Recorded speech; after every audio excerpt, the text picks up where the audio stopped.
His Excellency Dr. Ilham Aliyev, President of the Republic of Azerbaijan, His Excellency Mr.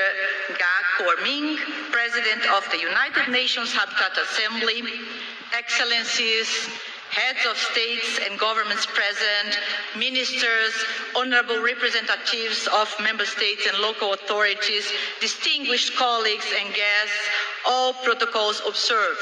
Let me correct my initial welcome. I wanted to say welcome to a sunny day in Baku. It is Monday. Well, note that we all have to work this week, and very hard. Excellencies, we may not know what the future holds, but we do know the realities people face today: the climate crisis, displacement, conflict, and destruction. Amid these challenges, over 1 billion people still live in precarious conditions, without reliable access to water, sanitation, electricity, decent work, or education. Trapped in poor health conditions where disease spreads and children suffer most. This is the world where most people will soon live in cities. Cities where many young people, older persons, migrants, and newcomers cannot afford to live. Cities where more people are pushed onto the streets and into informal settlements. Cities increasingly divided between those who have and those who do not. Excellencies, colleagues, it is no surprise that tens of thousands of us from communities around the globe to high-level leaders are gathered here in Baku to address one critical question: how, in this era of uncertainty, instability, and destruction, can adequate housing be made available to all? Despite the intense rainfall and thunderstorms that have affected parts of Azerbaijan in recent days, we could see that yesterday, Your Excellency, we have come together here in Baku with resilience. This is what we call for cities: determination and a shared sense of purpose. This is the reality of many cities today, and we deeply appreciate the team spirit, the quick reaction, and your flexibility that brought us today to this beautiful venue. Thank you so much. The level of interest and participation in WOOF 13 has been truly exceptional. Never before has a forum of this nature brought together such a vast and diverse global audience, reflecting the growing recognition that housing and sustainable urban development are central to our collective future. So, let us remind ourselves that collectively, we are not starting from scratch. Across all regions, housing is becoming a central policy priority, linked to economic growth, social inclusion, and climate resilience. Across Africa, governments are advancing affordable housing, informal settlements upgrading, and infrastructure investment. In Asia and the Pacific, several countries are pursuing urban renewal, affordability, and large-scale housing expansion.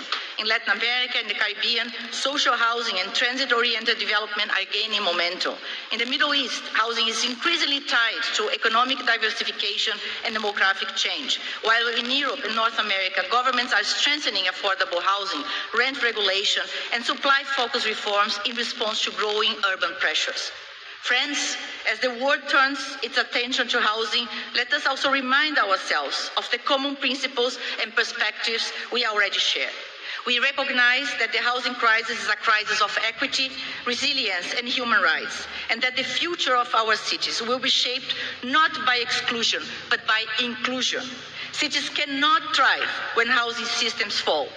We know that when people lose their homes, they lose far more than walls and roofs. They lose safety, livelihoods, and a sense of belonging. Recognizing that the right to housing is increasingly threatened by climate change, we also share a growing consensus that climate action and housing policy can no longer exist in separate conversations. Recovery begins with housing, and resilience begins at home.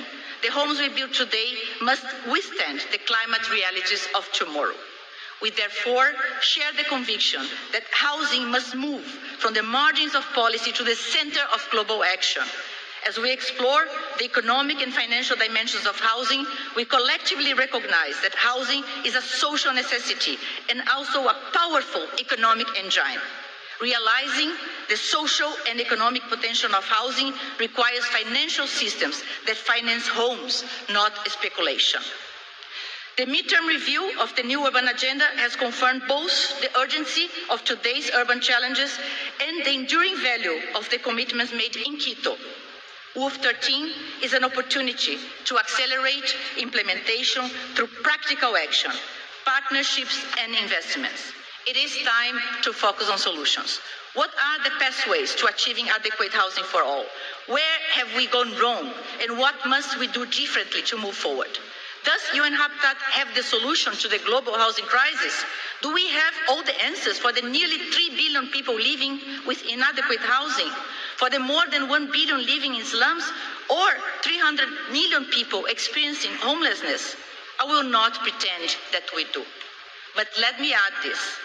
Every one of you, without exception, holds a piece of the answer. And that is precisely what this collective effort is seeking.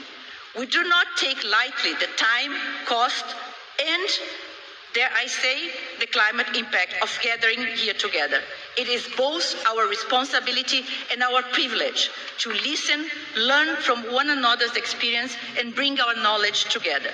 Baku must send a clear message to the high-level meeting of the General Assembly this July.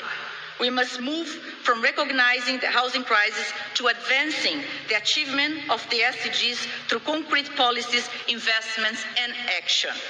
My hope is that we leave Baku with renewed confidence that, despite today's global challenges, adequate housing can be within reach for all, without exception. In closing, I would like to thank the government of Azerbaijan for hosting the 13th session of the World Urban Forum. It is now my pleasure to officially declare the session open. Thank you.